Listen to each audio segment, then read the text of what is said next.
And hello, everybody, and welcome to the Movie Pitt podcast. I am your host, Christian. Be forewarned if you hear any banging in the background or scraping. My house is getting a little bit of a remodel right now, so outside, but you can still hear a lot in the inside. So if you hear any weird banging or scraping in the background of the podcast when I'm talking, that's the reason why. Let's get to the podcast.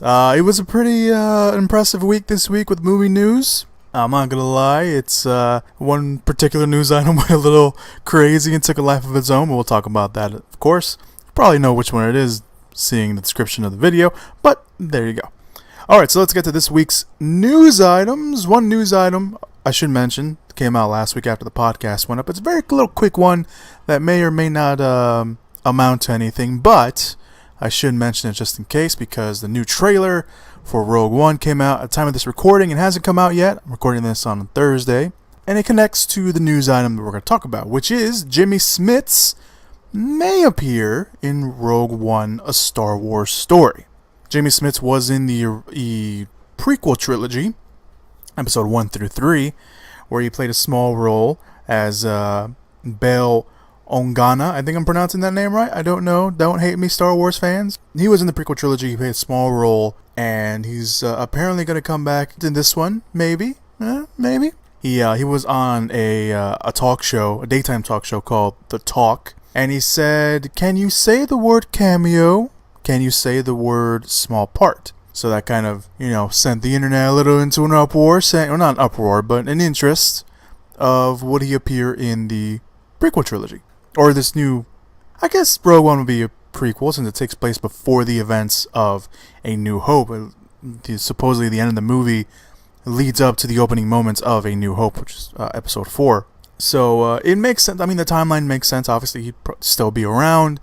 We'll find out if that is indeed the case when it comes out in December. And again, the Rogue One trailer came out during the Olympics, or has come out during the Olympics at this point. You guys can go check that out. A link would be down below. And yeah, and considering I haven't seen the trailer yet, since I'm recording this a little earlier in the day, maybe he's in the trailer? I don't know. We'll see. Alright, so let's get to this week's news items. It was an impressive week this week in news items. The first one, of course, we're going to talk about very quickly is Suicide Squad. Suicide Squad opened up this weekend to a very impressive number. Not the number that many were assuming it was going to be, considering all the negative reviews and stuff kind of hurt the box office just a little bit. But Suicide Squad had a record-breaking weekend this past week, earning $135 million at the box office, making it the biggest August opening of the month, beating out Guardians of the Galaxy, earned $94.3 million when it opened. Also, the movie Suicide Squad got Warner Brothers past the $1 billion limit, making it part now of the $1 billion club this year. Now, of course, they take into account not just domestic numbers, but worldwide numbers. Still $1 billion for studios, very, very impressive. And Suicide Squad, like I mentioned last week on the podcast, I was gonna do a little bit of a spoiler kind of bit. I wrote a kind of spoilery bit, not spoilery bits. It was full of spoilers up on the podcast if you want to go check that out. Or not on the WordPress account. I'll put a link down below if you want to go check that out. I guess I'll talk about a little bit. I did mention I was going to talk about it here a little bit spoiler wise, so I'll save the spoiler bit for the end, so that way if you want to tune out you can. So if you want to look forward to that, you can. So let's jump to the next news item. The Chronicles of Narnia, The Silver Chair, officially is set with a new studio. The Chronicles of Narnia is coming back to the big screen in a reboot fashion under a new studio of TriStar Pictures, which is essentially a arm of Sony Pictures. Of course, they will be having the help of the person who has essentially the film rights to the Chronicles of Narnia, the Mark Gordon Company, the C.S. Lewis Company, and E1. And the new film series will start with the 4th book called The Silver Chair. Now, the film doesn't have a director yet, but it does have a screenwriter and David Magee, who wrote films like Finding Neverland, and Life of Pi. So it has a pretty good writer. That's a good way to go. Now, the Silver Chair in the books is set decades after the events of the Voyage of the Dawn Trotter in the Narnia timeline, with Prince Caspian, now an old man whose son and only heir goes missing. Aslan sends a pair of children from England to Narnia to attempt to find him. Mark Gordon himself, of the Mark Gordon Company, commented earlier this year about the reboot franchise, saying, "It's going to be a brand new franchise, all original characters, different directors, and an entire new team that this is coming from." Of course, Disney released the first two films, The Lion, the Witch, and the Wardrobe, which was a massive success, gaining $745 million worldwide, and Prince Caspian did only okay with. I say only okay because it's still a lot of money, but of course not a lot of money for a studio, with $419 million. Now after that, Disney dropped the property and gave it to Fox 2000 and picked it up with the Voyage of the Dawn Treader. I think I said Trotter last time. I meant Shredder, which was not as good as the first two movies, and it actually ended up being the lowest grossing film of the three, with $415 million. So now with the new studio, a somewhat built-in franchise. I mean, people know what the books are, but I'm sure the interest probably went down, obviously, as the films went by. And a new game plan, The Chronicles of Narnia, could be here to stay. Who knows? I mean, the first film was the better of the three. I think I put that in that order. I think the first one was the best one, and then Prince Caspian, I can't say that title anymore, can't say it right, was the second best of the franchise, and the third one was the third best. So I don't know how they're gonna do this new franchise, but it seems like they have a solid game plan so far. Well, we'll see what happens. A live-action Curious George film gets a director. Yes, there is a live-action Curious George film in the works. According to Deadline, the film will be live action, and also has a director in Andrew Adamson. Adamson will co-write the film with another writer, which has not been revealed yet. Other than that, there's no other information on the film, again, other than it being a live-action movie. Curious George, the character, was introduced in 1941 in books written and illustrated by Margaret and H.A. Ray, and since then have gone on to spawn, of course, many different books, cartoons, and even an animated film that came out back in 2006. The story of Curious George is that he was taken from his home in Africa by the man in the yellow hat to live with him in the big city. Once there, as his name suggests, he gets into some adventures and shenanigans. Now this would be in Adamson's wheelhouse, as he directed the first two Shrek films, making his directorial debut with Shrek, the first one. He directed a movie called Mr. Pitt with Hugh Laurie, and speaking of Narnia, he directed the first two Narnia films. So, I mean, that's not too bad of a director. Obviously, he knows how to deal with live action stuff, since he, had animals, talking animals, in his two films. So there's no word yet on when the film will go into production or projected release date, but now that they have a director, they are moving at least in the right direction. I don't know if a Curious George movie is something we need, but it's there. It's going to be there. I mean, there's been nothing but the great stuff. I mean, obviously different character, but there's been nothing but great stuff being said about Paddington, which was a surprise hit to a lot of people. I still haven't watched it. I've been meaning to watch it. I still haven't watched it. But if they can capture some of that same CGI action, then okay. I mean, I'm not a huge fan of like CGI live action kind of movies because they just seem kind of off sometimes. But I don't know. If they can make it work, then more power to them. And apparently Paddington was one of those movies they made work. So we'll find out. The new Friday the 13th movie eyes up director Breck Eisner. The new Friday the 13th film is currently in the works over at Paramount Pictures and has a writer in Aaron, I want to butcher this name, Guz Okowski. I can't say his name. He wrote Prisoners, which is very good. He's writing the script, which he turned in last month, and is being called a, quote, origin-ish story. The film will feature a young Jason Voorhees with his mother Pamela, and will mark the first appearance by Jason's father Elias.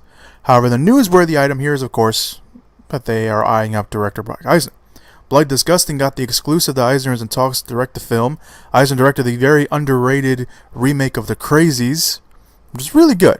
I'm not going to lie. I mean, a lot of people like to bash on remakes, but The Crazies was actually a really good movie. He also directed the forgotten Matthew McConaughey adventure film Sahara. You remember that? Because I don't. I mean, I saw it, but I don't remember too much about it. And most recently, he directed 2 episodes of the Sci-Fi Channel's miniseries The Expanse and the Vin Diesel fantasy film The Last Witch Hunter. At the moment, Friday the 13th has a January 13th, 2017 release date, but at this rate, the film is going to miss that date since they haven't even started shooting yet, and they don't have a cast. Now, that would mean the film would have to be pushed back, and wouldn't you know it, there is a prime perfect October 13th, 2017 date open. I think we're going to see a Friday the 13th movie in October. I think that's very appropriate. I wasn't a huge fan of the reboot they did. I think it was back in 2009, maybe? The one that was produced, of course, by Michael Bay. That should start all your problems. I don't know.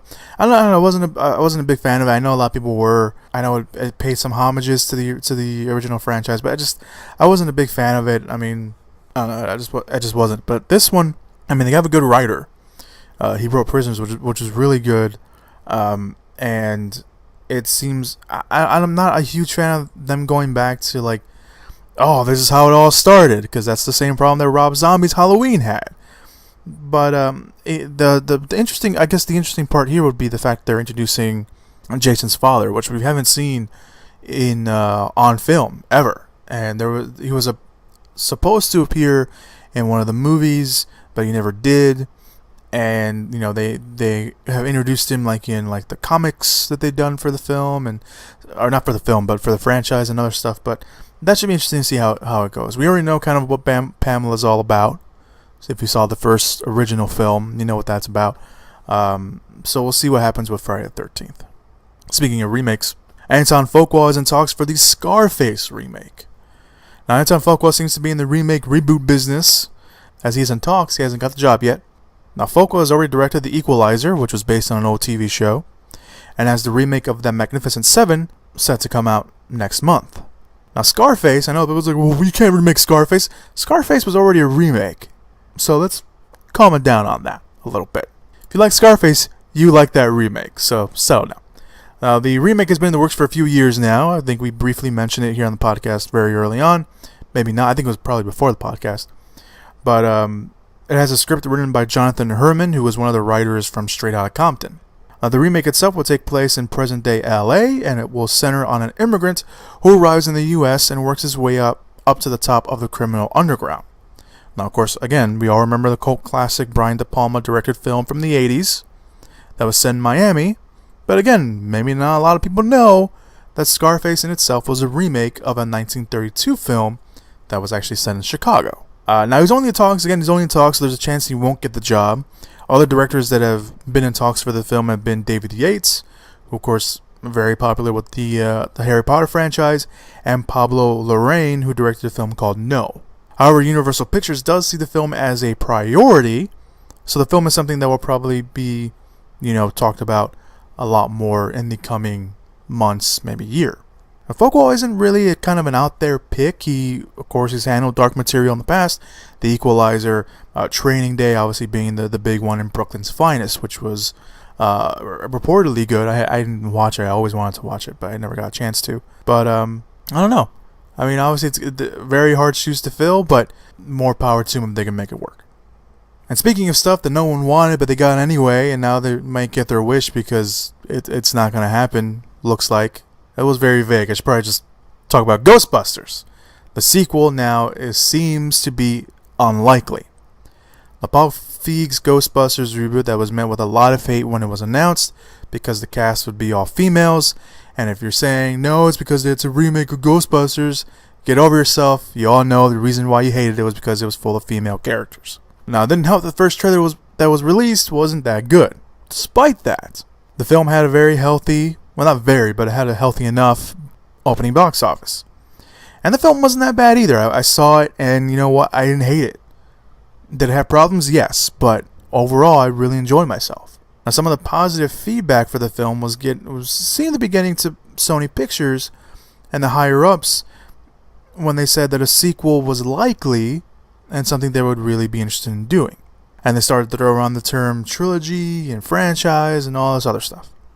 However, it looks like that's no longer the case, as Sony Pictures is projected to lose around $70 million, putting the potential sequel in jeopardy and maybe even cancelled. Now, the sequel was never actually announced, so it's not really a loss on that account. But it should be noted that the film has not been released in some markets overseas like France, Japan, and Mexico, but analysts say that those markets won't really help the film's problem. Now, we reported on the podcast before that the film was not opening in China because of their censorship laws and the fact that maybe they didn't they didn't do the proper paperwork and all that. So that was another big blow. However, the film's budget is projected to be around $144 million, and it earned $180 million worldwide, with only $117 million made here domestically. Now, it said the film would have had to make $300 million to break even. I'm guessing with all the sponsorships and ads and all that. I don't know. So there's that. So they're losing all that money. Now, of course, Sony Pictures is playing it down, saying they were proud of what Paul Feig did, and they kind of toned down like, no, it's not going to be that big of a loss. Settle down. But when asked about the sequel, apparently they deflected the question a bit by saying they're actively pursuing on developing a Ghostbusters animated film, which was previously announced, earlier this year, I think. And that film, the animated film, will arrive in 2018. So even though there's not going to be a Ghostbusters 2 live action movie, there's going to be Ghostbusters in film in the theaters in some fashion with an animated film. And I don't know if maybe they're just going to carry over what they bought in from that film into the animated film, or if it's this whole separate thing. I think it's a whole separate thing because obviously they want to release in 2018, which means they probably have to start working on it like now, or they've already been working on it. So we've talked about Ghostbusters a lot on the podcast. I didn't hate the movie. I thought it was fine. It had problems, yes, but I did not like the movie. I enjoyed it. I enjoyed a lot of it. I laughed, and some of the scenes were really cool to watch. It wasn't that bad of a film. Did it need to get made? That's not a question I can really answer. I am smidge bit disappointed that we won't get a sequel, because the film did kind of set itself up a little bit for a nice potential sequel if and when it got made, and now it looks like it's not going to get made at all. So, I mean, I know there's people out there cheering right now and saying good and all that, but you know what? That's kind of just low, and there a lot of work went into that movie, and goes into any amount of movie. A lot of work goes into that. So, saying that you're proud that no one's gonna get, I mean, I'm sure they're gonna get work, but they're not gonna keep doing these characters and all that. I mean, that's kind of low. All right, let's move on. The Ocean's 8 film adds Rihanna, Anne Hathaway, and rapper Awkwafina. I think that's how you say her name. The all-female led cast of the Ocean's 11 spin-off film Ocean's 8 has added 3 names, the ones I just mentioned, and of course one of them is pretty big in Anne Hathaway. Now, the film will be directed by Gary Ross, who directed The Hunger Games and The Free State of Jones, and he will also co-write the script. And the film already has Sandra Bullock leading the film, who reportedly play George Clooney's sister in the film. Although George Clooney may or may not appear, they're still not sure about that yet. I think they're working out schedules and stuff like that. But the film also has Kate Blanchett, Helena Bonham Carter, and Mindy Kaling co-starring. Now they have 3 new members in Rihanna, and the rapper Awkwafina, whose real name is Laura Loom, who was in Neighbors 2 Sorority Rising. She has such a small role, I actually had to look up who she was, because I forgot. And again, finally, Anne Hathaway. Now all their deals are close to be finalized, but it seems like all of them are set for the film. There's still no word yet on if Elizabeth Banks will be in the film. There was stories that she would be attached very early on, but with the recent casting, there's still no mention of her, so she may not be in the film at all. Now, Steven Soderbergh, who directed the original trilogy, will come back to produce the film. The movie is expected to start filming soon in New York. The film will follow a new group, again led by Bullock's character, as they attempt to pull off a heist during the New York Met Gala. Now, the casting's pretty all over the place. I mean, you got Sandra Bullock, you got Kate Blanchett, of all people, Helena Bonham Carter, Mindy Kaling, Rihanna, Aquafina. Feels weird saying her name. And Anne Hathaway. Now, Cate Blanchett, of course, always reliable on everything she does. Helena Bonham Carter usually depends on what kind of character she's playing. Mindy Kaling, I know there's a lot of people who are huge Mindy Kaling fans. Rihanna hasn't really impressed me with her on-screen. I mean, I've only seen her in one thing, which is Battleship, and she didn't really impress me in that. I know she was in something else, but I don't remember. Aquafina, again, I've only seen her in Neighbors 2, and she didn't make that much of an impression. I mean, her role was really small, so she couldn't really make too much of an impression. And Anne Hathaway, I mean, she hasn't really done a real full-blown comedy since Get Smart. I mean, I know she did, I think it was Valentine's Day or New Year's Eve, one of those big ensemble movies, but I don't think she was the main character. So, I don't know. I mean, it's a little weird. The casting's all over the place, but it's a good all over the place. It's a really good all over the place, and I like the cast so far. Even the people I don't know are not impressed with, but obviously they've done something to impress Steven Soderbergh and Gary Ross enough to get casted. So I'm looking forward to it. I like the Ocean's movies. 12 was a little disappointing, but I still like them. So I can't wait to see what they do with this. There's no word yet on when the movie will be released, but they will start filming soon in New York. Michael Chernus is set to play the Tinkerer in... I feel weird. I don't know why I feel weird saying that character's name. In Spider-Man Homecoming.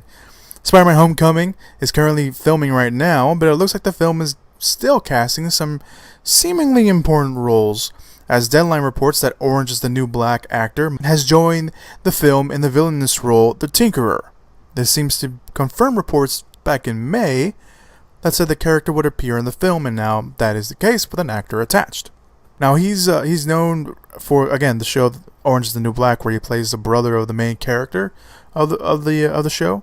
The character, the Tinkerer, in the film will help the main villain Vulture, which is said to be played by Michael Keaton, to help build his suit and make it more high tech than the more organic, kind of magical way the suit's kind of been known to do.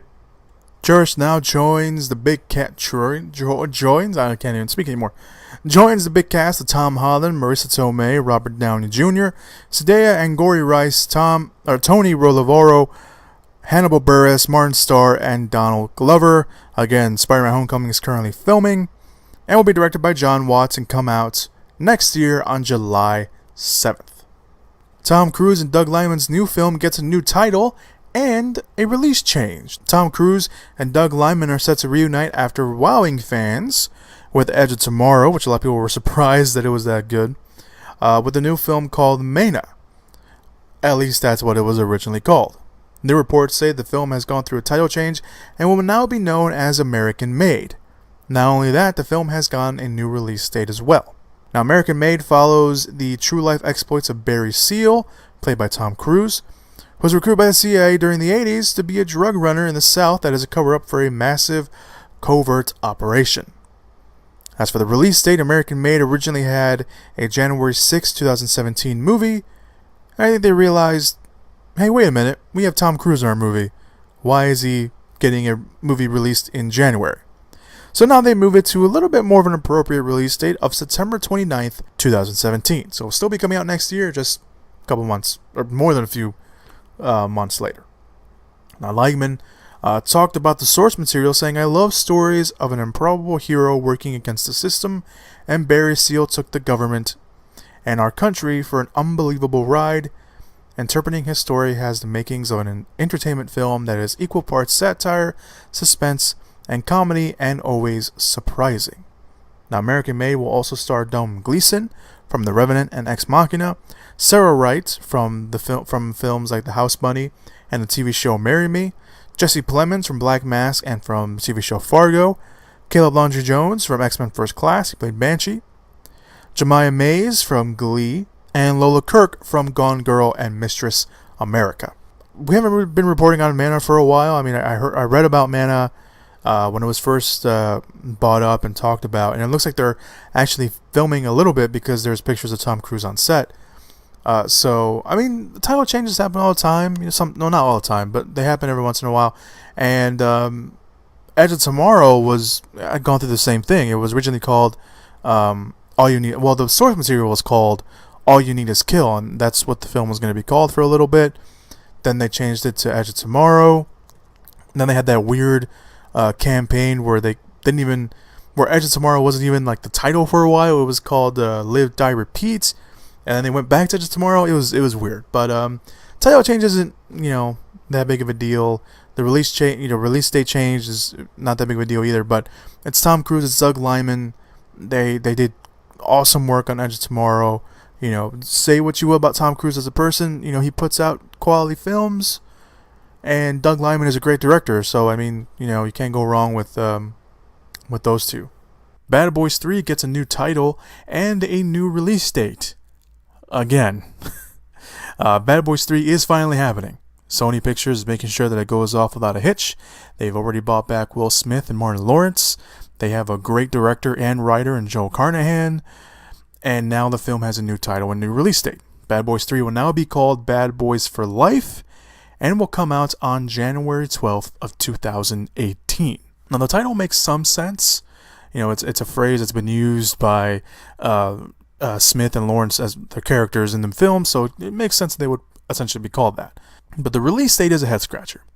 And I mentioned again because this is actually the third release date that the film has gotten. Originally, it was set for a February 2017 release before they moved it to a date that a lot of people thought it was more suitable for a Bad Boys movie on June 2nd in 2017. But now they moved it back even further, saying that the film will now come out in January, which doesn't make too much sense because Bad Boys does feel like it feels very, very summer movie season-esque. And the January release date is kind of a head-scratcher, so maybe they'll push it back again. Who knows? Although Carnahan does have some success in January releases. The Grey came out in January back in 2012, and that was that did pretty well for itself. So who knows? I mean, it's Bad Boys. People are still going to go watch it, and January isn't. I mean, it's still considered a somewhat dump month for a lot of studios, but films that they don't think are that successful or won't be that successful, and just want to get it out there and put it out. So, but I don't know. Maybe Bad Boys will be like the movie, one of those big movies in January. Who knows? We don't know. And again, it could change again. Movies get moved all the time, so we'll see what happens. Either way, Bad Boys 3 is happening, and potentially a Bad Boys 4 is happening, but right now we're just laser focused on Bad Boys 3. So, great director, great writer, Smith and Lawrence coming back. I mean, what else can you ask for? This is some pretty impressive news. Brie Larson is set to make her directorial debut with a movie called Unicorn Store. Brie Larson is doing it all. I mean, she won an Oscar for her amazing performance in Room.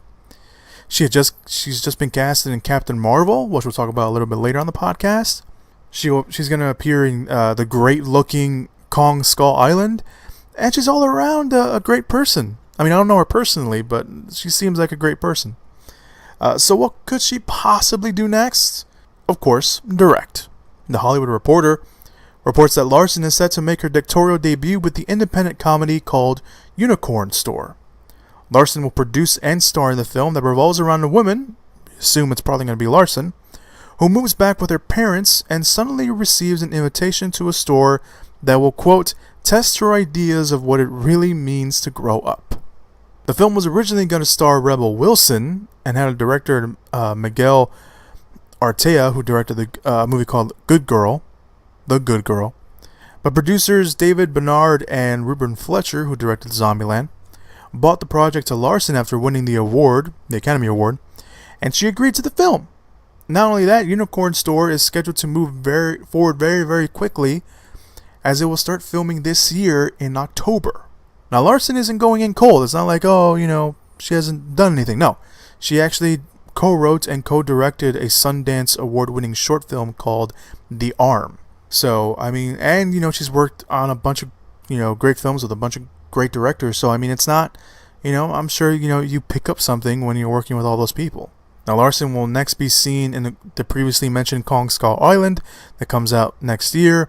The indie drama The Glass Castle, which she's already filmed, and it's a reunion with her short-term 12 director, Destin Daniel Creighton. I think that's how you say his last name. Which, of course, short-term 12 kind of put her on the map as a serious, go-getter actress. Of course, she'd done stuff before then, but, I mean, that's kind of the film that, was like, ooh, where'd she come from? She's always been here. So, and this is pretty cool. I mean, Brie Larson, she can do no wrong. I don't know her personally, but she seems like an all-around cool person to hang around with. Alright, so let's move on. Patrick Stewart says that Wolverine 3 might be his last performance as Professor X. And I say might be. That's the key word. Wolverine 3 is also currently filming, and is being highly anticipated for a number of reasons. One, it's going to be Hugh Jackman's last performance as Wolverine.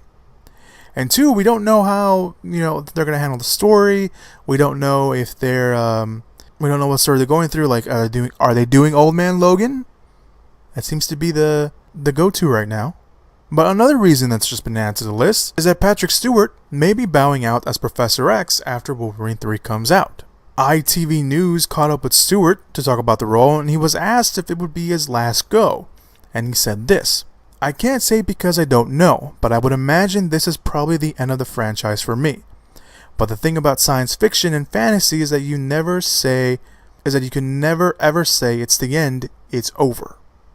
That doesn't mean he's going to die, but of course, fans of the series will know that Patrick Stewart has died in the X-Men films and has, of course, come back. However, Stewart finishes off the interview with a nice little tease saying, "A very different Charles Xavier. That's all I'm allowed to say. Nothing like the Charles Xavier you've seen in the past." Now, what does that mean? Who knows? Only Patrick Stewart knows. And of course, Hugh Jackman and everyone else working on the set. Now, we all knew that this was going to happen. We knew that Patrick Stewart couldn't play Professor X forever. We knew that Hugh Jackman couldn't play Wolverine forever, as much as we want him to. It's still, kind of a crappy, way to go. Well, not way to go. I mean, we don't know how they're going to go off I highly doubt they're going to just walk off into the sunset. Oh, that probably would be cool too to see, but I don't know. It's kind of hard to talk about a little bit because we've kind of, some of us have grew up with these characters. Some of us have gone really accustomed to these characters. So, and seeing Hugh Jackman and Patrick Stewart play these characters. So it's gonna be a little hard to imagine them not be like, oh, there's a new X-Men movie. Oh wait, no more Patrick Stewart or Hugh Jackman. I'm sure they can pay him a crap ton of money to be like, hey, you want to come back for a little scene. And I'm sure they'll probably mention Xavier being off in his office or something. He's gonna be chilling in the X Mansion. But we'll see what happens. Let's move on to another news item that when I read, I was actually really surprised when I saw this. I thought it was a joke, and it wasn't. Brad Pitt wants David Fincher to direct World War Z 2. That's right. If Brad Pitt has his way, there will be a big reunion in the works for the sequel to World War Z. The film has been pretty quiet since it lost its director in J.A. Boyana, I think that's how you say his name, as a director at the beginning of the year, because he had to finish up editing on A Monster Calls, which comes out later this year, and he took the job for Jurassic World 2. So if Brad Pitt, who is a producer on the film, like he was a producer on the first film, has his way, he could get David Fincher the director's chair. Now, Variety reports that Pitt is looking to get his old directing buddy in the chair, and talks are progressing far, and that, quote, no one else currently has the offer to direct. Now, Pitt and Fincher have, of course, done nothing but great things together. They did Fight Club, they did Seven, and they did The Curious Case of Benjamin Button. Now, either way, the current plan is to start filming at the beginning of next year, and that makes their current release date of June 9th, 2017, probably a little too close for comfort. And if Fincher gets the job, I highly doubt that he's going to want to do a rushed job of directing World War Z, so that release date will probably get changed, as soon as someone comes in to direct, unless they get someone who's not Fincher and can work on a very fast schedule. So I read this and I was like, you gotta be kidding, this has to be a joke, and it wasn't. I think this is awesome. I think a David Fincher I guess it would be zombie, because there would still be zombies in it. It's called World War Z. David Fincher's zombie movie would be pretty cool. I mean, you got Brad Pitt in there. I don't know. We don't know what kind of story they're going to tell for the sequel, but this is pretty exciting. And this is something that I think a lot of people are going to have their eyes on, at least for, a little bit longer, to see if this happens. Jason Momoa is set to maybe star, in the remake of The Crow. Yes, The Crow remake is back in the news, and even though I said I was done talking about The Crow until the movie finally actually happens, this is still pretty newsworthy. Now, in an Instagram post, not the last time we'll be talking about Instagram on the podcast, and Mashable, Jason Momoa might be joining The Crow remake. Now, the picture in question is Momoa himself sitting with the director of The Crow, Corin Hardy, with a caption that reads, "The only way to officially seal a deal as men is a pint of black beauty, hashtag seal the deal, hashtag great news to come, hashtag dream job." Now, Momoa is currently in talks with the studio and figuring out a way that he can work in the role in his schedule, as he already has commitments, of course, Aquaman, and I believe he's probably still filming Justice League in London. But the plan is to get the Crow movie out before Aquaman, which means that Momoa could possibly go from filming The Crow straight to filming Aquaman. Now, the Aquaman movie is set for a July 2018 release, more specifically July 27th, which means they would have to start filming next year, which means he would probably film, again, if all goes well, they could potentially film The Crow at the beginning of the year and then have Momoa film Aquaman at the end of the year or the middle of the year. The Momoa follows a long list of actors that have been attached to the lead role. Bradley Cooper, Alexander Skarsgård, Tom Hiddleston, James McAvoy, Luke Evans, and most recently Jack Houston. Now again, he's not officially set, he's only in talks. But he's certainly a different choice from the past choices. And the same can be said for Hardy, who took over the job from Francisco Javier Gutierrez. Before him, it was Juan Carlos Fresnadillo, who directed 28 Weeks Later, and Steve Norrington, who directed Blade. He was the first director of the remake, which got some people excited because he directed Blade, but obviously he passed on. That was many years ago. The film has been in the works since 2008. 2008, that's crazy. And Momoa, again, his star is on the rise. He's playing Aquaman soon. People that don't know who he is, they're going to know who he is now because of Aquaman. So, I don't know. I mean, again, he's a different choice from what we've seen before. But, well, I guess we'll see what happens. That's the only way I can go with this. So I guess we'll see what happens. Speaking of Aquaman, the villain for the Aquaman has been revealed. Many wondered what the first big screen iteration of Aquaman, again played by Jason Momoa, will bring to the big screen. And we got a little bit of an idea when Warner Brothers and DC Entertainment hired James Wan to direct the film, but the question still remains what the film will actually be about and who the villain will be. Well, now we know who the villain is. The villain is Black Manta. The Wrap broke the news saying that Black Manta would be the main villain for the film. Now, Black Manta in the comics has been Aquaman's arch nemesis, so his addition to the film isn't all that really surprising. Now, the character has gone through a lot of origin variations over the years, but all of them have one thing in common. I think you know what that thing in common is. It's Aquaman, and the fact that he hates him. So, I mean, that will lead to some great. I mean, there's tons of variation. Like, there's one that he was someone lost at sea, and I guess he was waiting for Aquaman to save him. There was one that involved Aquaman accidentally killing his father, and Black Manta getting revenge and killing someone close to Aquaman, and then it's a whole big thing. They hate each other. Let's put it that way. They hate each other. No word yet on who will play Black Manta. Although earlier this year it was suggested that Carl Urban was eyed for the role by the studio, but Urban ultimately took the role in Thor Ragnarok, where he'll play Scourge. So, but it's not completely out of the question that maybe he'll pull double villain duty back to back. But one actor who has stepped up, Michael Kenneth Williams from The Wire, has expressed interest in playing the character Black Manta on Twitter, and James Wan said he has no comment on whether Black Manta is actually in the film or not, keeping stuff secret for the most part. But still, again, we don't know what the movie's going to be about. We do know that the movie will also star Amber Heard as the character of Mira, or Mara, however you want to pronounce it. And William Dafoe will also be in the film as a character called Nuidus Volko. I think that's how you say his name. Don't hurt me. I don't know. Aquaman opens on July 27, 2018. Black Manta, again, it's interesting. We'll see what happens. It's an interesting character. Again, it'd be interesting to see which direction they go with his origin, and how they're gonna pull that off. And speaking of James Wan has said he will not rush the new Mortal Kombat film. Now, for those of you not in the know, earlier this year, James Wan was announced that he'll be producing a new Mortal Kombat movie. But since nothing real concrete has come from the project, everyone assumed that it was either been put on the wayside or canceled or whatever, but it's not.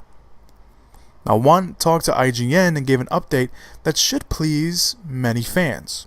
Wan gave his approach toward producing the film, saying the key here is to try and do it right. I don't want to rush into it.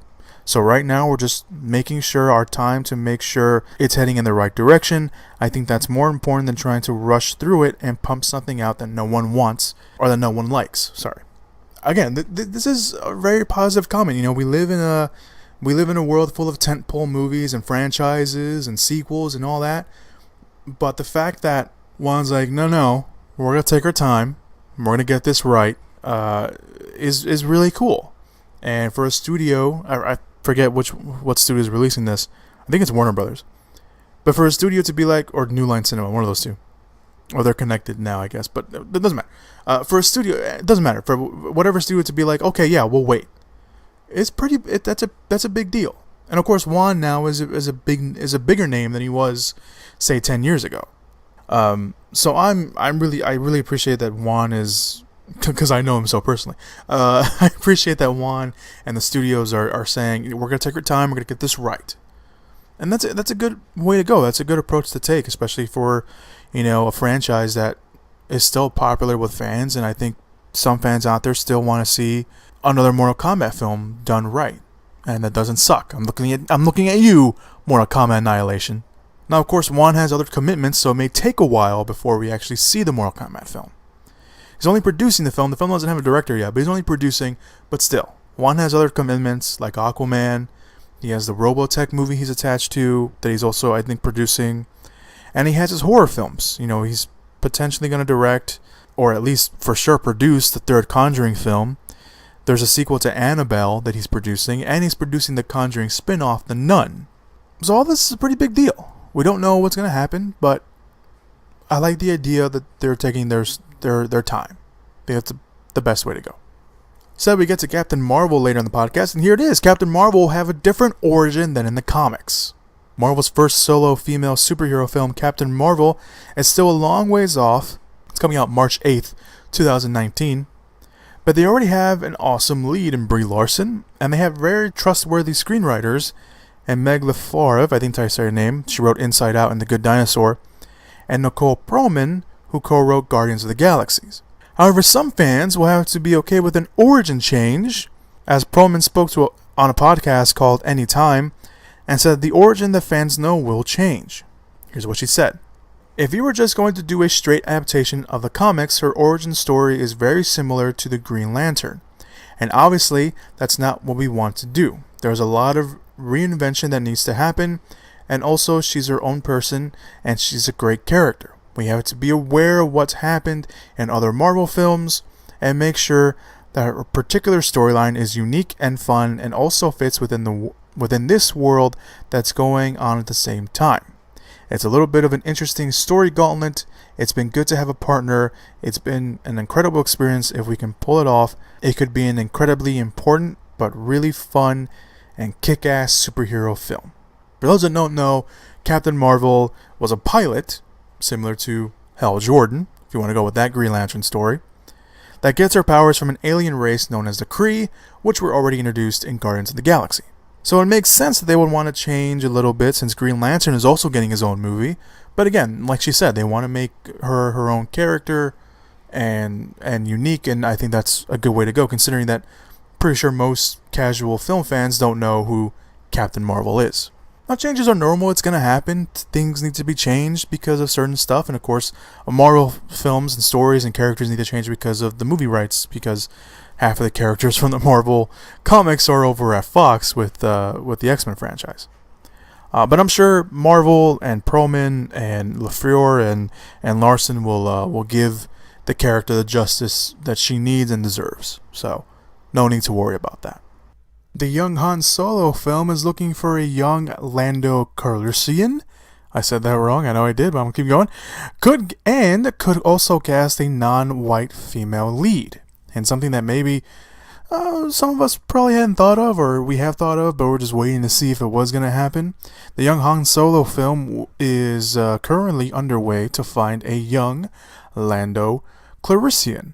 The untitled film will be directed by the Lego Movie and Jump Street directors Phil Lord and Chris Miller, and have given the big role of Han Solo to Alden Ehrenreich, who was in Hail Caesar, and now the search is on for a young Lando. Of course, Billy D. Williams played Lando in The Empire Strikes Back, and well, that's where he was introduced, and of course he was in the next film, Return of the Jedi, and is someone who is said to have a history with Han Solo, so it makes sense that Lando would appear in this kind of, this essentially origin prequel movie. Now, of course, the extent of his role is not known at the moment. Again, his addition makes sense. Also joining the movie is Chewbacca and potentially Boba Fett. That was rumored very early on, and it's kind of been coming in and out whether he's going to appear in the movie or not, but so we don't know. But also afterwards, because it's kind of like a two-parter kind of news report, Birth Movie's Death came out later and said that Donald Glover from Community and The Martian, and he has a new show called Atlanta, is Lord and Miller's number one choice for the role. But he isn't a secure pick just yet because he's just their number one pick. I don't think an offer has been made yet, and Glover hasn't mentioned anything. Glover's usually one of those guys that will kind of go online and be like, I heard this, and maybe I'm interested. Who knows? But nothing has come out from that. Also, another report that came out was that Lord and Miller were looking for a non-white female lead, and that apparently it's come down to 4 actresses. Of course, the names of those actresses and whatever character they could potentially be playing, description or name has not been said. This comes from Mashable writer Jeff Snyder. Snyder has kind of been one of those guys that kind of breaks things every once in a while.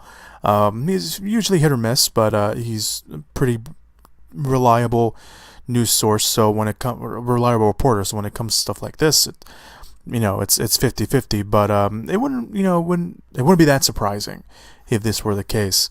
Again, we don't know what the movie's going to be about. We just know it's going to follow the young Han Solo as he goes on his adventures, his early on adventures anyway, before he meets Obi-Wan and Luke Skywalker in The New Hope.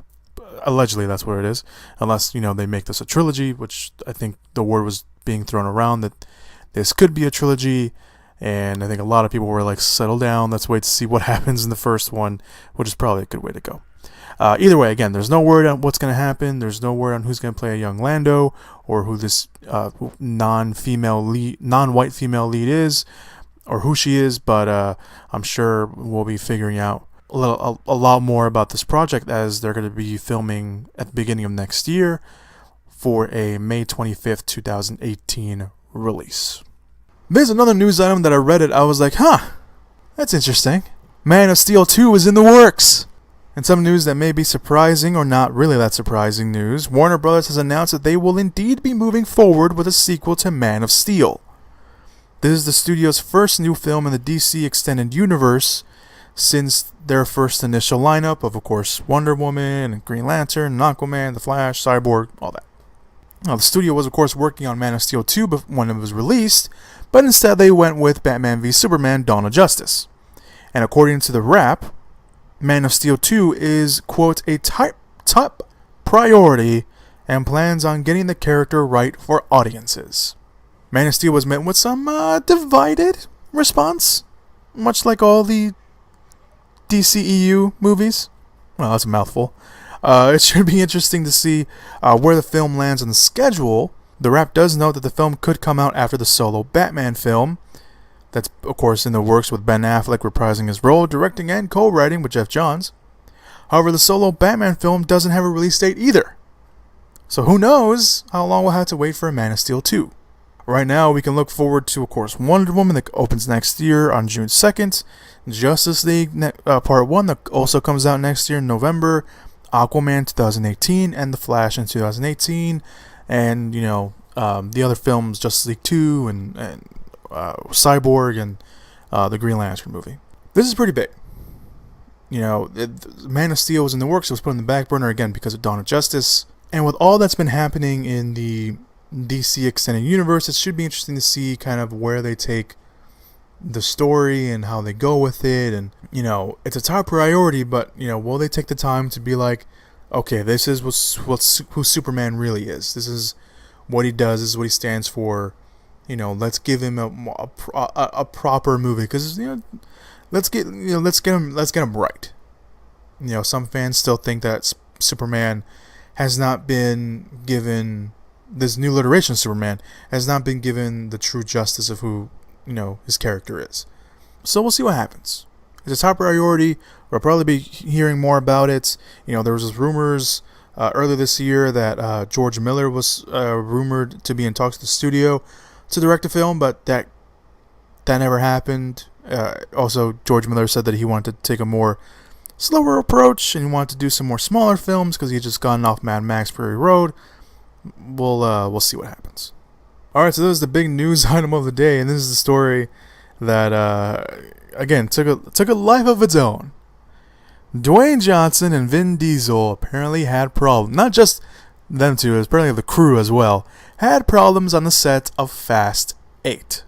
Now, it's not uncommon to hear stories of actors not getting along on set, and I'm sure it happens more often than it's reported on. But again, this one seemed to kind of take a life of its own. It looks like Fast 8 is done filming, at least from some of the reports that are coming out, but it turns out it wasn't smooth sailing. Dwayne Johnson, someone who's very active on social media, decided to vent. Let's put it that way, vent a little on his Instagram by calling out someone on the cast and using the term he used a lot in his wrestling days. Candy asses! So this is what he posted. My female co-stars are always amazing, and I love them. My male co-stars, however, are a different story. Some conduct themselves as stand-up men and true professionals, while others don't. The ones that don't are too chicken shit to do anything about it anyway. Candy asses! When you watch this movie next April, and it seems like I'm not acting on some of these scenes, and my blood is legit boiling, you're right. It's just crazy. I don't know. It gets crazier, by the way. Just letting you guys know. So people did some digging, and apparently the statement was directed at his co-star, Vin Diesel. Now, according to TMZ, which I hate saying out loud because it's TMZ, but whatever, they have the scoop on the news. The two butted heads on set, in part because Vin Diesel is a producer and has made some decisions that didn't sit well with Johnson. Now, tensions were apparently so high that it was, quote, almost impossible to shoot, end quote. And the two actors had a meeting in Johnson's trailer to hash things out, and it didn't go too well. And one source told TMZ it was about big egos. And just to add a little more fuel to the fire, those that think that The Rock has a big head, another source said that Diesel, when he finished filming, said, quote, "Daddy's gone," end quote. Apparently because Diesel sees himself as a father figure on set. That could have been it, right? No. A day later, Johnson seemed to comment on the situation with another Instagram post on his last day of filming, which apparently is a big prison riot that he's been teasing on social media for a while. And he had all his, stunt people behind him, and he had the stunt coordinator and JJ Perry there. But of course, he didn't mention it in the video, but he mentioned it in the post, saying, "You guys reading this know how much I believe in the idea of, in all caps, team effort. That means respecting every person, their time, and their value when they step on my set or partner with my production company. And like with any team, that's a family, there's going to be conflict. Family is going to have differences of opinion and fundamental core beliefs. To me, conflict can be a good thing when it's followed by great resolution.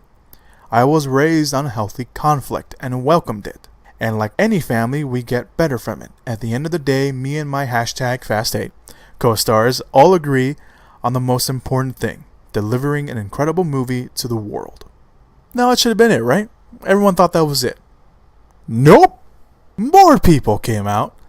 The TMZ, they reported that while some cast members were upset The Rock went public, the crew took sides, and they were siding with The Rock. Now, production sources told them that the crew were also upset with Diesel because he often showed up 30 minutes late to set because he was just hanging out in his trailer and wouldn't come out. Sometimes even changing when filming would start from the 7 a.m. to 10 a.m. because he didn't like working early. This is ridiculous. They then went on to say that the crew felt that Diesel's arrogance was, quote, out of control, especially because he has a producer title, and that he wouldn't listen to anyone and would gold people, including The Rock, criticizing their acting. End quote. The crew has an opposite view of The Rock, stating that he is the ultimate professional, who is easy to work with and is always on time and always nails his scenes.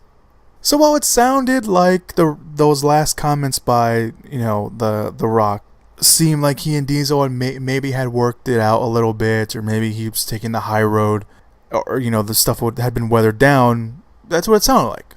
Apparently not. And again, tensions, they run high on set. You're working long days, maybe even long nights. Maybe you're filming from day to night, or day to day sometimes on some movies. And then, you get a cast this big with some big names, mainly like Vin Diesel and The Rock. Stuff's going to happen. Someone's going to say something, it just happens. Then again, maybe The Rock is pulling a fast one on us and pulling the ultimate promotion for Fast 8, saying, oh man, we hate each other filming. You should go watch this movie because you're going to see it. It's possible. But those comments by the crew really make it seem like maybe that's not really the case. And this isn't the first time either. Again, you can all say that, this is The Rock getting a big head, blah, blah, blah. No. Because this isn't the first case that Diesel's had problems with the crew. When Furious 7 came out, a Hollywood Reporter ran a story that the crew was complaining that Diesel was difficult to work with. And that some of them, apparently one source said that they fantasize about using facial replacement technology being used on Walker to his brothers, because obviously when he passed away, they brought his brothers in, and they would kind of, in some scenes, I guess, CGI'd his face to his brothers' bodies. They wanted to use that technology on Diesel and put him on another actor so they wouldn't have to work with him. This is absolutely crazy. I mean, obviously tensions are high, and we've had we've read stories about people not getting along on set. World War Z, you mentioned World War Z earlier. When they did the reshoots, or like midway through the production, Brad Pitt and the director, I think it was Mark Forrester, they apparently couldn't talk to each other by the end of production. Like, they talked to each other through post-it notes or through like a middleman because of all the problems that were going on. And of course, there's other stories out there too, but I mentioned World War Z because we talked about it earlier. This is absolutely crazy. I don't know how to feel about this. Yeah, I mean, I think it speaks for itself. I don't know what else to say. I think that's a good way to leave it off. Fast 8, by the way, comes out next year on April 14th. So there's that. All right, so let's get to this week's releases. We have a few limited releases coming out this week. One of the limited releases, Operation Chromite, which is a Korean film, and the only reason I bring it up is because Liam Neeson's in the film. That's right, Liam Neeson. He's in the film. It's a Korean film that follows a squad of soldiers who fight during one of the Korean War's crucial battles. So that's out there. The next film is Edge of Winter. When two brothers are stranded by a brutal winter storm with an unpredictable father they barely know, the boys begin to suspect their supposed protector may be their biggest threat. The film stars Sean Benson, Shiloh Fernandez, Tom Holland, Joe Kennerman, Rossi Sutherland, and Rochelle Lefevre. I think that's how you say last name. I'm not positive about that. That's out there. The next limited release is Anthropod. This is one of the bigger limited releases, by the way, based on an extraordinary true story of Operation Anthropod, the World War II mission to assassinate SS General Reinhard Radrick. I can say his name. I don't know. Foreign names, they're so confusing. The main architect behind the final solution and the Reich's third in command after Hitler and Himmel. The cast includes Cillian Murphy, Jamie Dornan, Bill Miner, Charlotte Le Bon, and Toby Jones. It looks pretty good. I saw the trailer the other day for the first time.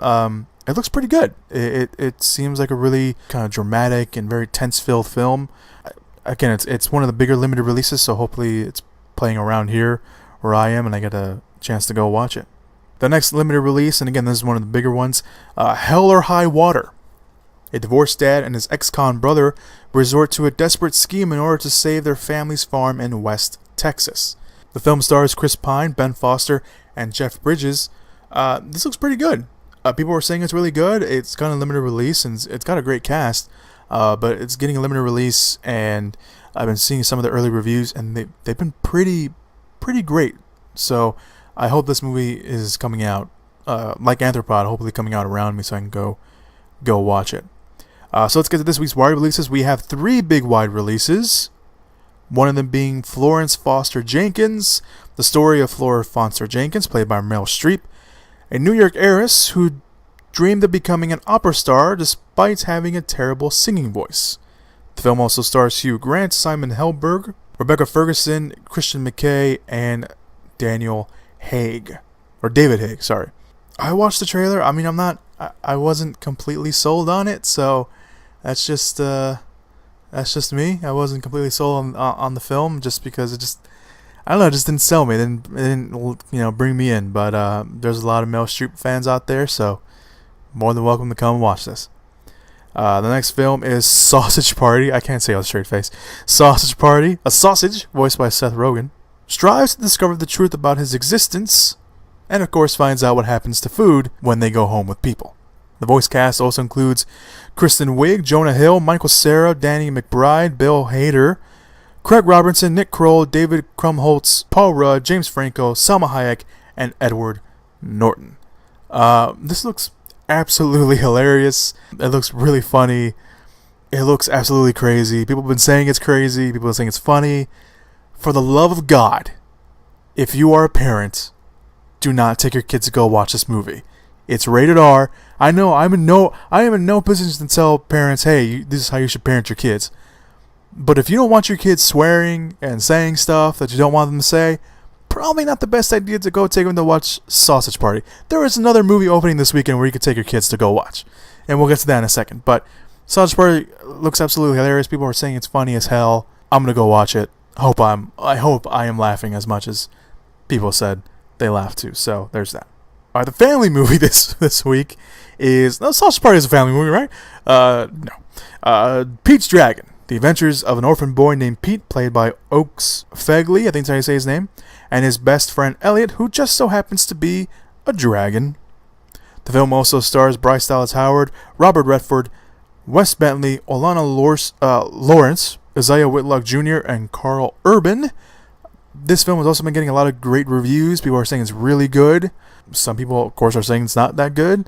But I've been seeing nothing but good things about it so far. So I can't wait to watch it. I don't remember. I'm pretty sure I did, but I don't remember watching the old one, which I believe was an animated film. But I look forward to this. It looks great. So we'll see what happens. All right, so let's get to this week's box office predictions. Last week, my predictions were off a little bit. My picks last week were Suicide Squad at number 1, Jason Bourne number 2, Star Trek Beyond number 3, Bad Moms at number 4, and The Secret Life of Pets at number 5. The actual box office last week was Suicide Squad, Jason Bourne, Bad Moms, The Secret Life of Pets, and Star Trek Beyond. So Star Trek Beyond took a big drop off, and Bad Moms stayed in there. So good for them. 9 Lives, which I didn't even predict would be in the top 5 at all, because let's face it, it wasn't. Nine Lives opened at number 6 in the box office with $6.5 million to some not so great reviews. Let's put it that way. All right, so my picks this week. It's going to be an interesting week. Suicide Squad. It still made a crap ton of money. It apparently broke another record this week, and I forgot to put it in the box office, but I saw that. So I don't know, but I don't think that. I think everyone that saw Suicide Squad went to go watch it. I think people from word of mouth are going to go watch it this weekend, but I think the opening films this week are going to give it some real rough competition. So my picks this week, and number 1, I will say Pete's Dragon. I think that will be number 1 this week, and number 2 will be Sausage Party. I think those two are really going to battle it out. If anything, they'll probably switch them around, but I think those two films are really going to battle out in the box office, and I think it's going to be really close. So Pete's Dragon number 1, Sausage Party number 2. I say Suicide Squad at number 3. It's going to be a big drop off, but I think it's still going to hold its ground. I think word of mouth to some people, they're like, I don't know if I want to watch this. They hear it. They'll hear from those people. They from the friends, and they're like, oh yeah, well I guess we'll go watch it. So Suicide Squad is my pick for number 3 this week. Number 4 will be Jason Bourne, and number 5 will be Florence Foster Jenkins. I think the crowd will the Meryl Streep crowd will go on full force to go watch Meryl Streep do this. So yeah, my picks this week again: Pete's Dragon number 1, Sausage Party number 2, Suicide Squad number 3, Jason Bourne number 4, and number 5, Florence Foster Jenkins. So thank you guys so much for listening to the podcast this week. You guys have been awesome. If you stuck all the way through. And I look forward to seeing you guys next week on the podcast here. Actually, I won't see you because that would be creepy. But I hope you come back next week to hear the podcast. So yeah, thank you guys so much. Be sure to go like the Facebook page. Link will be down below, or you can go to facebook.com/moviepit. Go give us a like. Go give us a like over there. You can go to my WordPress account with all my reviews. I will for sure be reviewing Pete's Dragon and Sausage Party this weekend. You can go to movieswithchris.wordpress.com, or a link again will be down below if you want to go check that out. So yeah. So thank you guys so much for listening to the podcast this week. As always, stay safe, be nice to each other, and as always, go watch some movies. Alright everybody, so this is the Suicide Squad spoiler-filled section. I obviously put it at the end of the podcast so you guys can, for those of you who have seen it, can listen to it, and those who haven't, may want to go watch the movie first and then come back to this, because I am going to spoil it for you guys. So, I'm going to split this up into kind of two different groups. I'm going to split it up into pros and cons of things that I like and things that I didn't like. I'm going to start off with the pros, because obviously let's start off with the good stuff. So most of the cast really worked. Will Smith as Deadshot. I mentioned in my little mini review last week that I had my doubts about Will Smith playing Deadshot. And it's not because I don't like Will Smith. It's because I didn't see Deadshot as a Will Smith character. And even though you're watching the movie and it is a Will Smith Deadshot, it's still pretty good. He is one of the highlights of the movie. He really gave it his all. The movie kind of also acts as a little mini origin story for Deadshot as well. Obviously, he's going to be one of the big leads and one of the big cornerstones for this potential franchise if they keep going with the movie. If it is indeed successful enough for it to deem a sequel like they already planned. Either way, I think it'd be really cool to see Will Smith. I mean, he's already established in the world, so it'd be really cool to see him pop up every once in a while. I mean, he could potentially pop up in that solo Batman movie. I mean, his dream that Enchantress gives him at the end is killing Batman. And I kind of assumed that maybe he was going to go back to Gotham at the end when he thought he had his freedom.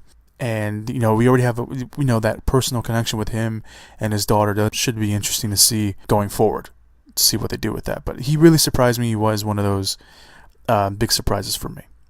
The other big highlight of the cast and probably the whole movie is, of course, Margot Robbie's Harley Quinn. And it was arguably one of the reasons why many people will probably go watch the movie. It is the first time Harley Quinn is in a big screen film, and Robbie did great. She really channeled Harley Quinn. She was really this great addition, and I think I mentioned last week that Robbie has her she has her finger on the pulse of this character, and I think if she wants to play Harley Quinn for as long as she wants, I think no one's going to tell her no. She's working on supposedly kind of this solo film, or like this team up film with other characters, other female characters. So we'll see what happens with that. But Robbie was one of the better things in Suicide Squad as Harley Quinn. The flashbacks, although not all of them really worked, there was supposedly a lot more stuff, like the one in the middle, the one when she's looking down and she remembers the falling into the vats of chemicals. That kind of killed the pacing a little bit, and that's kind of more of a con, but I just wanted to put that out there. And some people have already said that she's very over-sexualized for no reason. And while you can't really disagree with that, at the same time, it's kind of who the character is. I mean, you see their recent string. I don't think the most recent one, but there are variations of Harley Quinn in the comics where she is, she's not like this over-sexualized, but she is kind of a sexualized character in some of the comics. But that's not a valid answer. It's not a valid disagreement. It's just something that should be noted as well. And she has her own standout sequence when she's fighting in the elevator against those against Enchantress's monsters. So that's pretty cool. I mean, there were moments where I was like, maybe they overdid a little bit, but overall she was great. The other big standout in the cast for me was Viola Davis as Amanda Waller. I think this was probably one of the most perfect casting, aside from Margot Robbie as Harley Quinn. This is one of the most perfect casting moments. It's very rare that we get a very perfect casting, and Viola Davis is that example. She has a very demanding presence. You believe that she's this cutthroat, no nonsense, ruthless government agent that's willing to do anything to get her way. I mean, she kills her own people because they weren't cleared for the situation they were in. So I mean, she will do whatever it takes to make sure that she gets her way, or make sure people see her way of thinking. And I think that was really cool. I mean, she even calls Enchantress a bitch when essentially when she doesn't know what's going to happen, but she calls her a bitch anyway. So that was pretty cool. One of the last bits though, the post credit scene, which I'll get to a little bit later in the miscellaneous section of all this, but I do want to mention that I don't know, the whole film, she seems this really ruthless, no nonsense. She's not scared of anything, and then in that last post credit scene, it looks like we see a little chink in the armor a little bit, but we'll get to that in a little bit. The last highlight for me from the cast was definitely Jay Hernandez's Diablo. And I think not a lot of people knew kind of where Diablo was gonna go.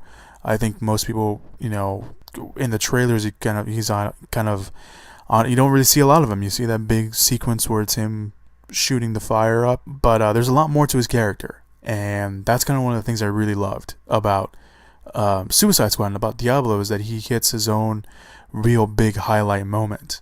And he talks about how his gift isn't a blessing. It's a curse. It wasn't given to him by God. It was given to him by the devil, which is Diablo in Spanish. He actually feels remorse. He's not like them. He doesn't think. He has his own way of thinking, like everyone else in the Suicide Squad. He's a killer, but he's a killer that feels remorse and knows what he did was wrong. And that's what kind of sets him apart from everyone else. And his story, essentially, when he's talking about how he accidentally killed his wife and his children, it makes him probably arguably one of the most well-rounded characters in the whole film, for me at least. The only problem that I had with that was that, it came like so late in the movie. And if that would have happened just a little bit sooner, I think that it's a big moment at the end, when he's fighting Incubus. That's who the character is. That's who Enchantress's brother is. It's Incubus. When he's fighting him and when he essentially sacrifices himself, I think that moment, while already strong, could have been a lot stronger if that scene had happened a little bit earlier in the film and we knew what it was. Because it felt like, especially the second time, because I've seen the movie twice now, especially the second time when you see it, when he's talking about a scene, it's like those moments where you're watching like your favorite TV show, and like one of those characters is like becoming like the moral compass, and it's like kind of like the Walking Dead theory. It's like if one character finally steps up and becomes like a moral compass, is giving like wisdom to everyone, they're the person that's gonna die. And that's kind of what Diablo was like. But it's called Suicide Squad, so we knew these characters were gonna die. We knew it was gonna be Deadshot. We knew it was gonna be Harley. So he was probably on that, list of people that were gonna die. But the way he goes out was really cool, and that moment where he, it becomes essentially I don't want to say the devil. He wasn't the devil, but he becomes this demon essentially and fights Incubus. That was really cool. I gotta admit, that took me by surprise, but it was really cool. All right, so let's move on. The action. Once the movie finally gets to the action bits, it never really lets up, and I thought that was pretty cool. Like I was enjoying myself watching these action movements and them coming together and becoming a team, and then that final moment of them finally facing off against Enchantress. While the third act is a little sloppy in itself, and it just didn't make too much sense, that when they're fighting together against her, I thought that was a really cool moment. The rest of the action is again that Diablo Incubus fight scene just came out of nowhere, and that was something. But the action was pretty cool. I gotta admit, the action was pretty cool when Deadshot kind of steps up and starts taking all of them out by himself with that really cool piece of the score in the background. That was a really standout moment for me too. So that was really cool. So the action never really lets up when it goes, but even though that third act, and I'll get to that in a minute, is a little sloppy, we get the action is pretty great. So the last bit is some of the humor in Suicide Squad, which was promised in the trailers. Which again, I'm not going to get into the whole editing, I'm getting into the editing a little bit, but I'm not going to get into all that. But some of the humor of the film that's in the movie, it's going to make or break the film for you guys, and that's kind of how it works. A lot of times when these kind of movies where they kind of try to inject humor a little bit. Hit or miss, but some of the ones are really, really hit and miss. But for the most part, the humor works in the film. Captain Boomerang is kind of essentially, next to Harley Quinn, is kind of the comic relief in the movie. With his kind of making fun of Diablo with the lighter, but of course, the big one being his unicorn, pink doll, which he calls Pinky. And his exit, quote unquote, from the bar when Flag gives him his freedom, that was pretty cool. And then of course there's Killer Croc's line that I'm beautiful. I mean, that kind of gave everyone a big crack in the theater. So some of the humor really does work, some of it doesn't. Some of it just kind of seemed off and seemed a little forced. But the humor for the most part is a big pro for Suicide Squad. All right, so let's get to the cons. The big one, the editing and the very thin story. Suicide Squad does unfortunately suffer from Dawn of Justice problems in the editing. It's not as bad in the editing department as Dawn of Justice, but it's still pretty bad. So the movie kind of essentially has like two different openings. It has the opening where they're introducing Deadshot and Harley, and then the next introduction is Waller as she's walking into the restaurant to meet the government officials to pitch Task Force X, aka the Suicide Squad. And she essentially reintroduces Deadshot and Harley Quinn, along with, of course, Killer Croc, Diablo, Captain Boomerang, and June Moon / Enchantress. And sure, I mean, that second introduction essentially works for people that don't know who these characters are, because there are going to be people that go to these movies that don't know who these characters are. But it didn't bother me the first time I watched it, because I didn't realize it, and then I saw the second time and I thought, yeah, that probably could have been done better a little bit. So there's that. Again, I mentioned the random Joker Harley Quinn flashback when she falls into the vat. Kind of just killed the pacing a little bit for what the film was going for, because you had all these action. You had essentially two big action scenes right after each other, and you're slowing it down with a flashback. And I don't know, I just didn't. It kind of felt kind of like odd and out of place for me. I mean, I didn't mind the flashback scene. It's a very important part to Harley's origin, but just the placement of it was a little weird for me. And then the third act is a little sloppy a little bit. I mean, there's this very, very unnecessary cut when Harley is going to Enchantress. I mean, you probably maybe figure that it's going to happen, but you don't really need to show that she's going for the sword, because she's going for it. And part of you kind of believes that maybe just a little smidge of you believes that maybe she is going to go to work with Enchantress. Maybe she is buying what she's selling a little bit, just a little bit of you. But then, of course, you realize, well, that wouldn't be too much of a movie, and they're not going to kill Harley Quinn. But you didn't need to show, oh, okay, she's going to go bow, and then there's a cut to the katana sword, which is right in front of her. You didn't need that. I think it would have been really cool just to see it happen, like, out of the blue. I don't know, it was really weird.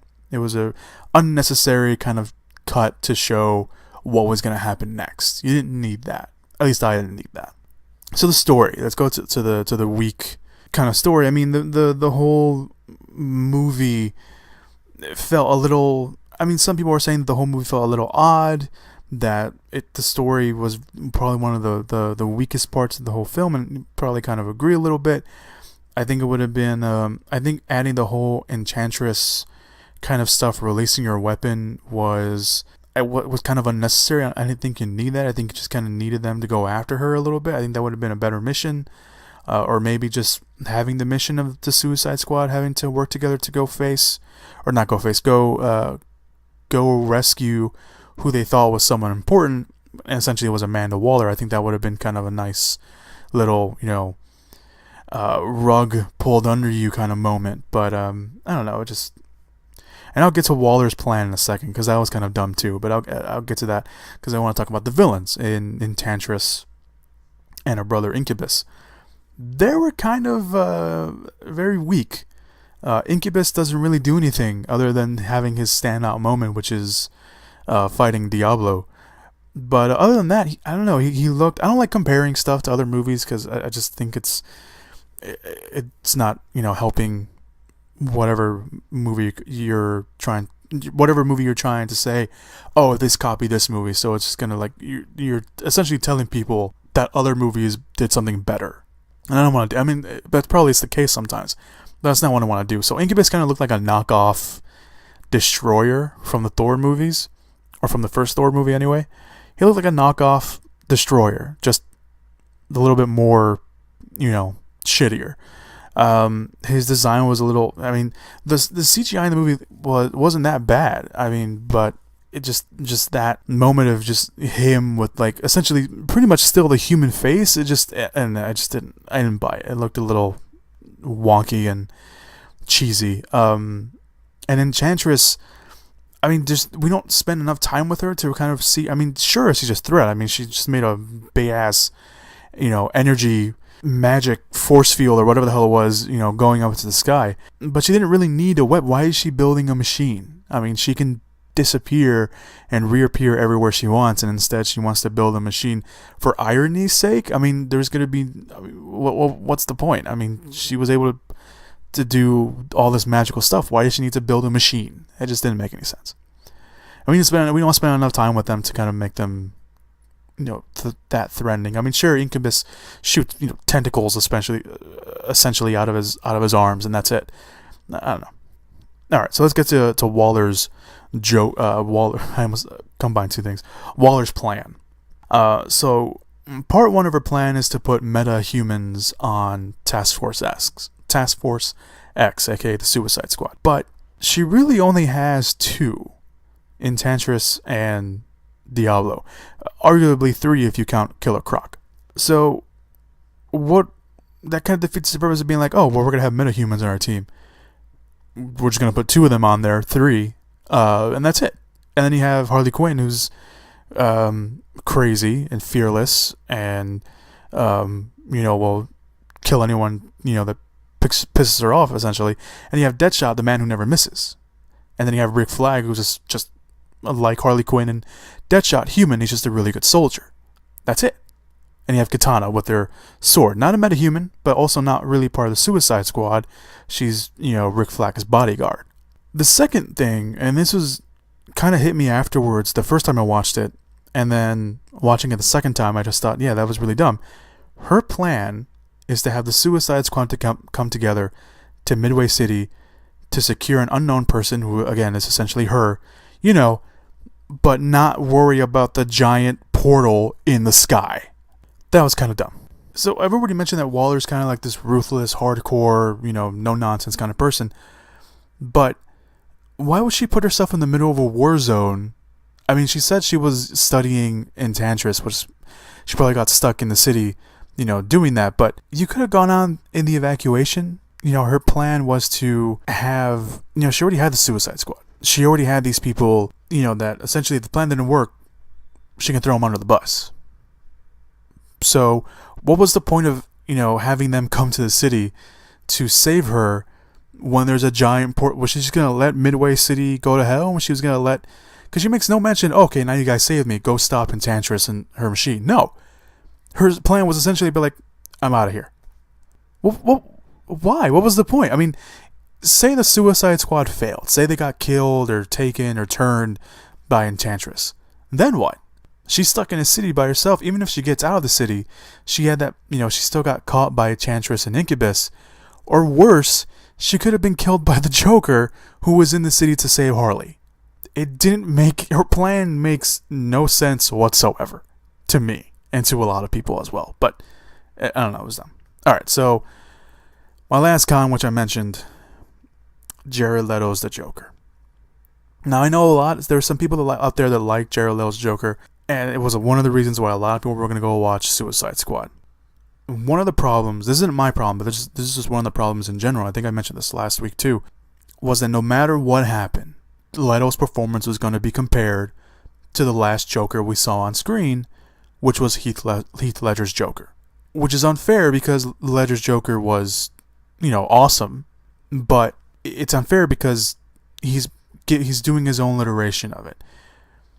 And I think Leto knew that as well, but he came in, he did his thing. It was try to put himself apart from everyone else. The tattoos, the grill on his teeth.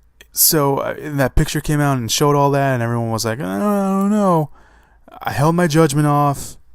I wanted to go watch the movie, see what he did. I didn't like his performance. I thought it was I thought it was off, and I know that we all know at this point that Leto gave it his all. He went in to try to nail the Joker, and I applaud him for doing that. I applaud him for taking on this very, iconic, famous, fan favorite character that carries a lot of weight, and he tried his best to do it. But at the end of the day, it left a lot for me to be desired, and I know there was a lot of stuff that was cut from the film that Leto shot, so hopefully we get to see that like on a Blu-ray or something, and we get to see those scenes, and maybe it'll make his performance make his performance better in my eyes. But I don't know, it wasn't really that great. One scene that really got to me was when he was with Griggs, played by Ike Barinholtz, the security guard at the prison, and it felt like it looked and sounded like Joker was literally like purring at him or like growling at him. It felt really off to me, and I don't know, just like and it looked like Leto was doing a lot of like homages to like other Jokers before him, but he was also trying to do his own thing. And again, I appreciate him, I applaud him for doing that. But for me, it just didn't really work too well. And the story between him and Harley was good. I liked it. I appreciated it. But again, I think there was a lot of stuff that was cut from the final version of the film that we didn't get to see. And hopefully that gets put into the Blu-ray, and hopefully it makes their relationship stronger. And hopefully those scenes that were cut, make me change my mind about Jared Leto's the Joker. But from what I saw, I didn't like it too much. And I know a lot of people are going to hate me for that, but I don't know. There was a lot to be desired for me. All right, so let's move on to the miscellaneous section. Things that were things that I liked, but there were just little brief moments, and things that I didn't like, and things that were just kind of somewhere in the middle. The Harley and Joker, very early on, you see it at the beginning when they're introducing Harley. You see the painting but it's essentially Alex Ross's painting of the two dancing, and you kind of see it come to life. And I thought that was really cool. That was a very fan servicey kind of moment, and I'll get to the fan service a little bit later in this little section. But it felt kind of came out of nowhere, but it was a nice little moment of surprise for the fans. The cameos. We knew Batman was going to be in the movie. There was rumors that maybe the Flash would show up, and he did show up. Flash has a little moment. It was actually shot by Zack Snyder, because they were over in London. They're filming Justice League right now, so they had the suit, and I guess Zack Snyder shot that scene, and they kind of sent it over to David Ayer to use it in the movie. But that was a nice little moment. It was, and Captain Boomerang is obviously a Flash villain, so that made a lot of sense. And as for Batman, I mean, he's in a little more than we thought, and he actually is played by Ben Affleck, probably except for when he's on top of the Joker's car. But I like the scene with him and Deadshot. I thought it was really strong. It was a really strong moment. And the scene with the Joker probably would have been nice to see maybe just a little bit more, because we know the history between these two. But that was really cool. Common and Scott Eastwood. There was a Common essentially plays Monster T, which is kind of a variation of Tattoo Man in the comics, from what I hear. He literally has about 2 minutes of screen time. I mean, Common wasn't one of those people who were like, he wasn't really in the trailer, so we knew he wasn't going to be a big part of the movie. But he literally just dies like 2 minutes into the movie when he's introduced. So kind of left I don't know, poor Common. Got a paycheck at least. Scott Eastwood. Everyone was trying to figure out who Scott Eastwood was playing. People said he was playing Nightwing. Some people said he was probably a descendant of Steve Trevor, played by Chris Pine in the Wonder Woman movie. I think Deathstroke was a possibility. No, none of that. He plays a soldier. He plays a random soldier in Rick Flags' kind of company.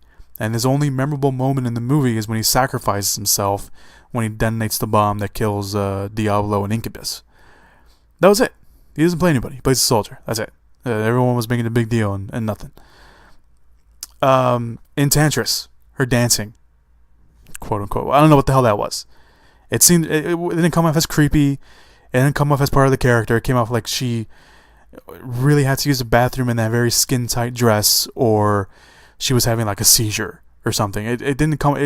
I actually literally somewhat cringed when I saw her dancing. I literally told myself, "What the hell is she doing?" I don't know. Even the second time I saw it, I knew it was coming, and still I thought, "What the hell is she doing?" Slipknot, played by Adam Beach. Someone needed to die, right? I mean, I feel sorry for Adam Beach. I mean, he gets to play Slipknot. He got his cool moment of flying off, but I don't know. Someone had to die. Killer Croc and Katana on the back burner. I didn't like that. It's kind of a shame that Killer Croc and Katana didn't get to do more. I mean, they have some great scenes in the film. Katana is a really badass character in the comics, and she has some really cool scenes in the movie. And kudos to the Katana actress, Karen Fukuhara. This is her first movie, and the fact that she was able to do a pretty good job with the limited capacity that she had, I thought was really, really cool. And Killer Croc, played by Mr. Echo from Lost, because I'm not going to even try to pronounce his name. He had his moments too. I mean, he literally manhandles Enchantress and kind of just slams her against like a pillar, but he didn't really do much. So it's kind of he literally just like growls and snares at people, and that's, I don't know, I didn't like that.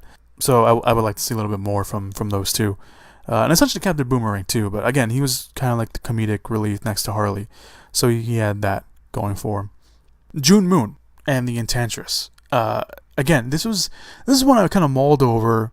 We don't get enough screen time with Rick Flag and June Moon to believe them as a couple.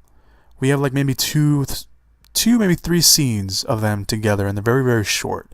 So we don't really make a connection. It's like, oh, they're a couple, okay, and we're just supposed to say, yeah, sure, okay, fine, we'll go with it. But we find out, of course, they're a couple that were forced by Waller to be together so that she can have some sort of leverage over June and the Enchantress and Rick Flag. They kind of have this weird little, kind of four-way relationship. But I don't know, there was no, I don't know, I just didn't feel that connected to. I mean, it would have been more emotional to see though, and I know there was more scenes shot with him because we see a little bit of it in the trailer, but we also know from there was like a detailed list of what stuff that was cut out. So it would have been really cool to see them a little bit more as a couple, really. But that, I don't know. But the fact that she lives after, I think, I don't know. It would have been maybe better. It would have been a greater emotional moment if we saw them more as a couple, and then she lived. I think that would have been okay. But the fact that she lives after, Enchantress kind of takes over for what feels like a long time, essentially, longer than probably June Moon was used to. I don't know. The June Moon character and the Enchantress character, we don't get enough time with them. And June Moon, for the most part, she kind of just spends most of her time crying and being very distraught. So I don't know, just didn't feel right. The transformation was cool when the hand comes up, when Enchantress' hand comes up and flips it over. I thought that was really cool. I think that's probably one of the best introductions for a character, which is really badass. But other than that, I don't know. And the kind of when June peels away Enchantress, I thought that was really cool. But at the same time, it's like we don't get enough time with them. We don't know what's going on. The post-credit scene, I mentioned it. We get to see a little chink in the armor of Amanda Waller being this very kind of tough character, and we kind of see her a little bit scared and asking protection of Bruce Wayne. Yeah, what about that? The thing I had a problem with in the post-credit scene is kind of very nitpicky, I know, but Wayne already has the information he needs on Barry Allen and Arthur Curry, aka The Flash and Aquaman. He already has that because he stole Lex Luthor's information. So why does he need Waller to do it? And why does Waller have... I mean, Waller probably has the files because, she wants to keep track of all the metahumans, but why does Wayne need Waller's help if he already has the information? I mean, I thought that was... Again, it's nitpicky, I know, but I think it's worth mentioning because, he already has the information. We already saw that he has the information from Dawn of Justice. But the scene itself was pretty cool. I mean, we get to see, Waller and Wayne go back and forth. Maybe we'll see Waller again, maybe in the solo Batman film. He kind of warns her, stop what you're doing or me and my new friends will. Thought that was pretty cool. So, fan service. I mentioned the painting, and it kind of relies, Suicide Squad relies maybe just a little more than I wanted on fan service / comic book knowledge. Every kind of comic book, they'll put like subtle nods to, the comic book character for fans who have read the comics. And Joker and Harley's relationship, again, there was a lot of stuff that was cut, but I think for the most part, fans who know that relationship are going to say, well, this is why maybe the way it is, and we kind of know why they love each other and all this. So we don't get to see that much of it in the film, but again, if you know these moments, if you know these characters from the comics or the TV show, the animated TV show, you kind of know why this is a loving. They kind of made the relationship in the film more loving. The chopper scene was very different originally, because the chopper scene, Joker essentially pushes Harley off, and they reworked in the movie to make it seem like Joker pushes Harley to save her. So that was one of the scenes that they changed in the reshoots and reworking of the movie. I don't know. Well, that kind of bothered me. And Katana, it's mentioned very briefly that the souls of the victims of the sword are stuck in whoever she kills, and her husband's spirit is in the sword as well. Kind of just a throwaway comment. You don't really know what's going on. I don't know. Just that it kind of relies a little bit too much on maybe fan service for my liking. So yeah. Final thoughts. Again, I didn't hate the movie. I saw it again the second time, like I mentioned, and I actually enjoyed it a lot more than I originally did the first time around. But it does have problems, and I think critics were maybe just a little bit too harsh on the film. But it's some of the stuff they brought up is not without merit. There are a lot of problems with the film. It's not a great film, but it's not a terrible film either. So I liked it more the second time around. Maybe the first time around I watched, I don't like getting caught up in like the negative responses and stuff like that. But I think I did get caught up on it a little bit. I still enjoyed it the first time I watched it, but I enjoyed it a lot more the second time. I still saw the problems the film had, but overall, it's my opinion. If you want to go watch the movie, still go watch it. It's great. I think maybe even watching the second time around, you'll probably enjoy it a lot more, because you strip away all that negativity that you had listening in from everyone else. I think word of mouth is probably going to help this movie. And again, some films are critic proof, and I think Suicide Squad is one of those movies. I think Suicide Squad is one of those movies that you don't need the critics. If you wanted to go watch it, go watch it. I think any movie's like that. But I think people were a little bit too hard on Suicide Squad. It's not without its problems. It does have problems, but overall, I think it's definitely worth the watch. So that's my little Suicide Squad spoiler-filled overlook. Let's put it that way. And yeah. So if you stuck around the whole thing, once again, thank you guys so much for listening to the podcast. Be sure to check out the trailers down below. The Rogue One trailer's out down there. The new Resident Evil Final Chapter trailers is a domestic one and an international one. The international one is a lot better, in my opinion. There's also the new Brad Pitt's Marion Cotillard trailer for their movie, the new trailer called Allied, which looks pretty good. It's directed by Robert Zemeckis. There's a Red Band trailer for Bad Santa 2. And a teaser trailer for a sci-fi drama called Arrival with Amy Adams and Jeremy Renner that looks pretty cool. There's a full trailer that's going to come out next week, but there's a little teaser trailer. Still very effective. I highly recommend you go check those trailers out. That Rogue One trailer was awesome. I'm recording this afterwards, by the way. I'm recording this on Friday today. So I saw the trailer. It's awesome. I'm just going to let you guys go watch it because it's really, really cool. All right. Thank you guys so much for listening to the podcast this week, and be sure to tune in next week. All right. As always, guys, go be safe and go watch some movies.